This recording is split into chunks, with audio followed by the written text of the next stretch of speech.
ইসমাইল হক বুরুজি রাহমাতুল্লাহ আলাইহি তাফসীরের রুহুল বায়ানের মধ্যে উল্লেখ করেছেন, এক সাহাবী প্রশ্ন করলেন, ইয়া রাসূলুল্লাহ, এই আয়াতে কারিমা দ্বারা প্রমাণ হয়ে গেল যে আপনার নিকটতম আত্মীয়কে ভালোবাসা উম্মতের জন্য ওয়াজিব, মতান্তরে ফরজ। ওগো নবী, আমি জানতে চাই আপনার এই নিকটতম আত্মীয় কারা? আল্লাহর নবী বলেন, আমার এই নিকটতম আত্মীয় হলো আলী, ফাতেমা, হাসান এবং হুসাইন। জোরে বলেন সুবহানাল্লাহ। এইদেরকে এরা হলো আহলে বাইতে খাসা, এদেরকে ভালোবাসা উম্মতের জন্য ওয়াজিব, মতান্তরে ফরজ। মুহাব্বত মানে ভালোবাসা, মাওয়াদ্দাত মানে ভালোবাসা। আল্লাহ রাব্বুল আলামিন মাত্র আয়াতের মধ্যে মুহাব্বত ব্যবহার করেন নাই, মুহাব্বত শব্দটা ব্যবহার করেন নাই। কেন এই মুহাব্বত ব্যবহার করেন নাই? এই কারণে মুহাব্বত মানে হলো ভালোবাসা, যেই ভালোবাসা অন্তরে থাকে, প্রকাশ করে না। আর মুওয়াদ্দাত মানে ভালোবাসা, যেই ভালোবাসার অন্তরে রাখতে হবে এবং ওইটা প্রকাশ এবং প্রচার করতে হবে। আল্লাহ কয়, ইল্লাল মাওয়াদ্দাতা ফিল কুরবা। আলী, ফাতেমা, হাসান, হুসাইনের ক্ষেত্রে তোমরা শুধু অন্তরে ভালোবাসতে হবে না, ওই ভালোবাসাটা তোমাদের প্রচার করে দিতে হবে যে আমি আলী, ফাতেমা, হাসান, হুসাইনকে ভালোবাসি। করে সুবহানাল্লাহ। আল্লাহর নবী বলেন, সুনানে ইবনে মাজাহ হাদিস 144 নম্বর হাদিস, আহাব্বাল্লাহ মান আহাব্বা হুসাইন। আমার নবী পাক বলেন, আল্লাহ আপনি তাকে ভালোবাসবেন যেই ব্যক্তি ইমাম হুসাইনকে ভালোবাসে। করে সুবহানাল্লাহ, জোরে কোন সুবহানাল্লাহ। কিন্তু আমরা আহলে বাইতকে এমন ভালোবাসা বাসছি, ভালোবাসতে বাসতে গিয়া মা খাতুনে জান্নাত, মা ফাতেমা আলাইহিস সালাম, উনি হচ্ছেন জান্নাতের রমণীদের, মহিলাদের প্রধানমন্ত্রী। ঠিক না বেঠিক? এই কথা কি সবাই মানে না? সব খুতবার মধ্যে জুম্মার দিনে সব ইমাম সাহেব এটা পড়ে, ফাতেমা তো সাইয়্যিদাতুন নিসাই আহলিল জান্নাহ। ফাতেমা হলো জান্নাতের মহিলাদের নেত্রী, প্রধানমন্ত্রী। এইটা সবাই জানে, সবাই জানে, কিন্তু সবাই মানে না। ঠিক না বেঠিক? জোরে কথা মানে? যদি মানতই তাহলে মা ফাতেমাকে মাটিতে চিনে নাই, পানোয়াট গল্প করে কাইন্দা কাইতে জারে জারে কেউ হইতো না। আছে না? এই ঘটনা আপনারা শুনছেন না? আমি শোনাই আপনাদেরকে। মা খাতুনে জান্নাতে ইন্তেকাল করছেন, আবু যর গিফারী রাদিয়াল্লাহু আনহু নাকি কবরের কাছে গিয়ে বলছেন, ও মাটি কবর, তুমি কি জানো তোমার মধ্যে কে আসবে? নবী জাহানের কন্যা ফাতেমা, আলীর স্ত্রী ফাতেমা, জান্নাতের মহিলাদের নেত্রী ফাতেমা, জান্নাতের যুবকদের সর্দার হাসান হুসাইনের মা ফাতেমা। মাটি নাকি তখন বলেছিল, আমি নবীর কন্যারেও চিনি না, জান্নাতের মহিলাদের নেত্রীকে চিনি না, আলীর স্ত্রীকেও চিনি না, হাসান হাসানের মারেও চিনি না, আমি চিনি আমল। করে নাউজুবিল্লাহ, জোরে বলেন নাউজুবিল্লাহ।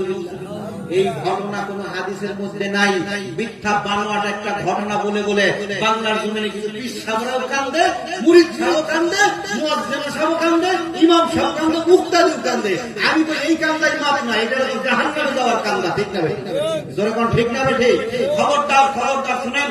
আমার দয়াল নবীকে প্রশ্ন করলেন, নজুহাতুল মাজালিস কিতাবের হাদিস আব্দুর রহমান সুফরি উল্লেখ করেন, আমার নবীকে প্রশ্ন করলেন, ইয়া রাসূলুল্লাহ, ইয়া হাবিবাল্লাহ, আপনার কন্যা ফাতেমার নাম কেন ফাতেমা রেখেছেন? আল্লাহর নবী বলেন, ফাতেমা নামের অর্থ হলো পৃথককারিণী। কিয়ামতের ময়দানে আমার ফাতেমা তার আশিকদেরকে পৃথক করে করে দোজখ থেকে জান্নাতে নিয়ে যাবেন। জোরে কোন সুবহানাল্লাহ। যিনি হবেন জান্নাতের মহিলাদের প্রধানমন্ত্রী, তাকে নাকি মাটিতে চেনে না।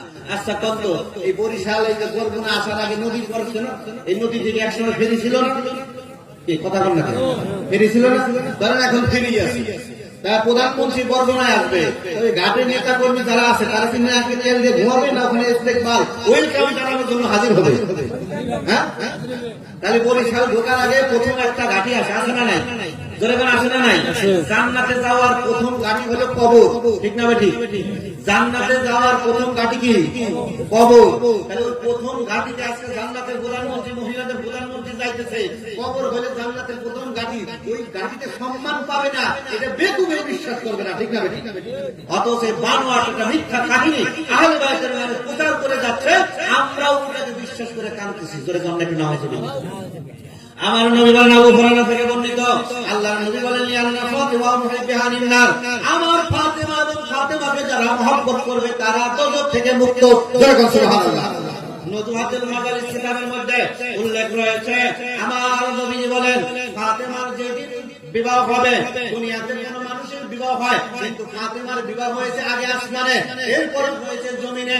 জমিনে যেই দিন ফাতেমার সাথে বিবাহের কথাবার্তা চলবে, ফাতেমার সাথে মাওলা আলীর যেদিন বিবাহ হবে, ওই দিন আমার আল্লাহ রেদওয়ান ফেরেশতাকে বললেন, রেদওয়ান ফেরেশতা, আসমানের মধ্যে যে একটা গাছ আছে, তুবা গাছ, ওই গাছটাকে একটু ঝাঁকি দাও। রেদওয়ান ফেরেশতা ঝাঁকি দিলে অগণিত পাতা পড়তে লাগলো, ওই পাতার উপরে লেখা দোজখ থেকে মুক্তি। করে কোন কি সুবহানাল্লাহ। সাহাবীরা বলেন ইয়া রাসূলুল্লাহ এই পাতার হাকিকত কি? এই পাতার হাকিকত হলো দুনিয়াতে যারা আমার কন্যা ফাতেমাকে ভালোবাসবে, যারা আমার কন্যা ফাতেমাকে ভালোবাসবে, ও সাহাবীরা তোমরা শুনে রাখো, হাসরের ময়দানে, কিয়ামতের ময়দানে প্রত্যেক ফাতেমার মহব্বতকারী লোকের হাতে ওই গাছের পাতা দেওয়া হবে যার উপরে লেখা থাকবে দোজখ হইতে মুক্তি, মানে জান্নাতের টিকিট। ধরে তারে নাকি মাটিতে ছেড়ে না। এই ঘটনা যারা যারা একদম বিশ্বাস করছেন তওবা করে বাঁচেন। এই জন্য আমার একটা কিতাবে লেখা আছে শানে আহলে বাইত, এই কিতাবের মধ্যে আমি বিস্তারিত বিবরণ দিয়েছি। আর একটা কিতাব আছে এই কারবালার যুদ্ধ চক্রান্ত, এগুলো পড়বেন। ও বাজান, এই দরবার শরীফে কেন আসবেন? হক দরবারে হক চেনার জন্য, হক পাওয়ার জন্য আসবেন, ঠিক না বেটি? আহলে বাইতের দরবার শরীফ, এটা সাহাবা কেরামের মহব্বতের দরবার শরীফ, আউলিয়া কেরামের মহব্বতের দরবার শরীফ। এই জন্য এই দরবারে যত বেশি আসবেন আপনি হক কত পাবেন, ঠিক না বেটি? এই জন্য সকল অনুরোধ করবো, আশেপাশে যতদূর মাইকের আওয়াজ যাচ্ছে, এই দরবার শরীফকে আপনারা মহব্বত করবেন, এই দরবার শরীফে আপনারা সহযোগিতা করবেন, এই দরবার শরীফের হুজুরকে আপনার কাছে বায়াত গ্রহণ করবেন, যখন ঠিক না বেঠি? যদি এখানে আপনারা আসেন তাহলে হক পাবেন, সত্য পাবেন। এই সত্য চেনার জন্য আমরা কত কষ্ট করি, কিন্তু আসলে সত্য আমাদের দ্বারের কাছে ঘুরে বেড়ায়, আমরা সেটা টের পাই না, ঠিক না বেঠি? যখন ঠিক না বেঠি? এই জন্য আল্লাহ রাসূল বলেছেন হুসাইন মিন্নি ওয়া আনা মিন হুসাইন, আমি হুসাইন হতে, হুসাইন আমার হতে, আহাব্বাল্লাহ মান আহাব্বা হুসাইন, ওই ব্যক্তিকে ভালোবাসেন আল্লাহ, ওই ব্যক্তিকে ভালোবাসেন যে ইমাম হুসাইনকে ভালোবাসে। যখন সুবহানাল্লাহ। এই জন্য বাজান দুনিয়ার সব হুজুর দেখে পাগল হয়েন না, কেননা কারবালার জমিনে ইমাম হুসাইনের পক্ষে ছিল ৭২ জন, ওই দলের নামাজ ছিল, দাড়ি ছিল, পাগল ছিল, ঠিক না বেঠি? যখন ঠিক না বেঠি? আবার ওই এজিদের দলে ছিল ২২,০০০, মতান্তরে ৩০,০০০, ওখানেও নামাজ ছিল, দাড়ি ছিল, টুপি ছিল, পাগড়ি ছিল, কিন্তু একটা জিনিস ছিল না, সেইটা কি? নবী আর নবীর আহলে বাইতের ভালোবাসা। যখন ঠিক না বেঠি? যখন ঠিক না বেঠি?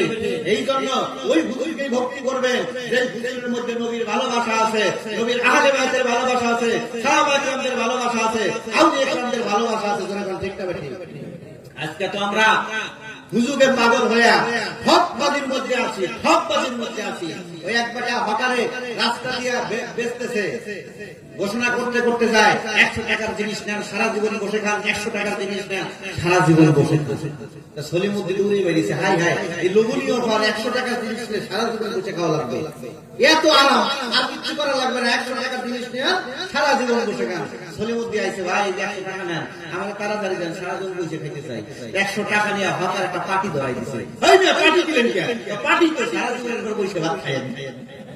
আমরা বর্তমানে বিভিন্ন জায়গায় লোভনীয় অফার, মনে হয় এমন অবস্থা গেলে জান্নাতটা দিয়ে দিতে, অথচ নবীর মহব্বত নাই, আহলে বাইতের মহব্বত নাই, সাহাবায়ে কেরামের মহব্বত নাই, আল্লাহর ওলিদের মহব্বত নাই, বরঞ্চ আছে তাদের বিরোধিতা। ধরে গেল, ঠিক না বেঠি?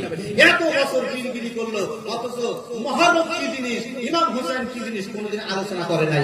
তাদের ভালোবাসা মুআদ্দাব করা ফরজ, ওয়াজিব, তাদের আলোচনা জীবনে তাদের মুখে শোনা যায় না। ধরে গেল, ঠিক না বেঠি? ধরে গেল, ঠিক না বেঠি? এই জন্য একটা হাদিস বলে আমি শেষ করে দিব। তার আগে বলেছি মক্কার ঘরে, কাবা ঘরের পাশে একটা জায়গা আছে, জায়গার নাম হলো রুকনে ইয়ামিন, রুকুন বলা হয়। ওই জায়গার পাশে আর একটা জায়গা আছে, সেটার নাম হলো মাকাম ইব্রাহিম। এই জায়গায় যদি কেউ ওই জায়গায় নামাজ পড়ে, আল্লাহ তার নামাজ বিনা শর্তে কবুল করে। জোরে বলুন সুবহানাল্লাহ। ওই জায়গায় যায় যদি রোজা রাখে, ওই রোজাকে আল্লাহ বিনা শর্তে কবুল করে। ওই জায়গায় যায় যদি মারা যায়, আল্লাহ পাক তাকে জান্নাত দেয়। জোরে বলুন সুবহানাল্লাহ। কত সুন্দর জায়গা, কি যাওয়ার ইচ্ছা আছে না নাই? এবার আমার নবী কি বলেন, এই হাদিস খানা উল্লেখ করেছেন, এই হাদিস খানা মুস্তাদরাক হাকিমের মধ্যে ইমাম হাকিম নিশাবুরি উল্লেখ করেছেন, হাদিস নম্বর 4712 নম্বর হাদিস। ফালাওয়ান্না রাসূলুল্লাহ সাফানা বাইনা রুকনি ওয়াল মাকাম ফাসাল্লাল্লাহু ওয়া সামা সুম্মা লাকিয়া আল্লাহ ওয়া মুবগিদুন লি আহলি বাইতি মুহাম্মাদিন দাখালান নার। নবী কয়, উম্মত শুনে রাখো, মক্কার ওই রুকুন আর মাকাম ইব্রাহিমের মধ্যে নামাজ পড়লে কবুল, রোজা করলে কবুল, মারা গেলে জান্নাত। কিন্তু শুনে রাখো, আল্লাহ রাসূলুল্লাহ সাফানা বাইনা রুকনি ওয়াল মাকাম, কোন ব্যক্তি যদি ওই মক্কার কাবা করে রুকুন আর মাকাম ইব্রাহিমের মাঝখানে অবস্থান করে, ফাসাল্লা নামাজ আদায় করে, ওয়া সামা রোজা রাখে, সুন্নাহ লাগি আল্লাহ ওই জায়গায় যদি মারা যায়, ওয়া মুবগিদুন লি আহলি বাইতি মুহাম্মাদিন, কিন্তু তার অন্তরে নবীর আহলে বাইত আলী, ফাতেমা, হাসান, হোসেনের বিরোধিতা থাকে, দাখালান নার। নবী বলেন, মক্কার ঘরের নামাজ সুন্নাত আর কবুল হবে না, সে চলে যাবে দোজখের মধ্যে, জাহান্নামে। জোরে কান্না, নাউযুবিল্লাহ। এই জন্য ঈমান আমার নবীর মহব্বত, নবীর আহলে বাইতের মহব্বত, ঈমান। এই পাঞ্জাতনের মহব্বত যাদের মধ্যে থাকবে তাদের নামাজই আল্লাহর দরবারে কবুল হবে, তাদের রোজা আল্লাহর দরবারে কবুল হবে। আল্লাহ রাব্বুল আলামিন আমাদেরকে সেই পাঞ্জাতনের মহব্বত অন্তরে রেখে বেশি বেশি করে নামাজ, রোজা, আমার হকুল এবং হকুল ইবাদ এগুলো পালন করার, সঠিকভাবে পালন করার তৌফিক দান করেন। সকলে বলেন আমিন। আর জোরে বলেন আমিন। ওমা আলাইনা ইল্লাল বালাগ। আসসালামু আলাইকুম ওয়া রাহমাতুল্লাহি ওয়া বারাকাতুহু।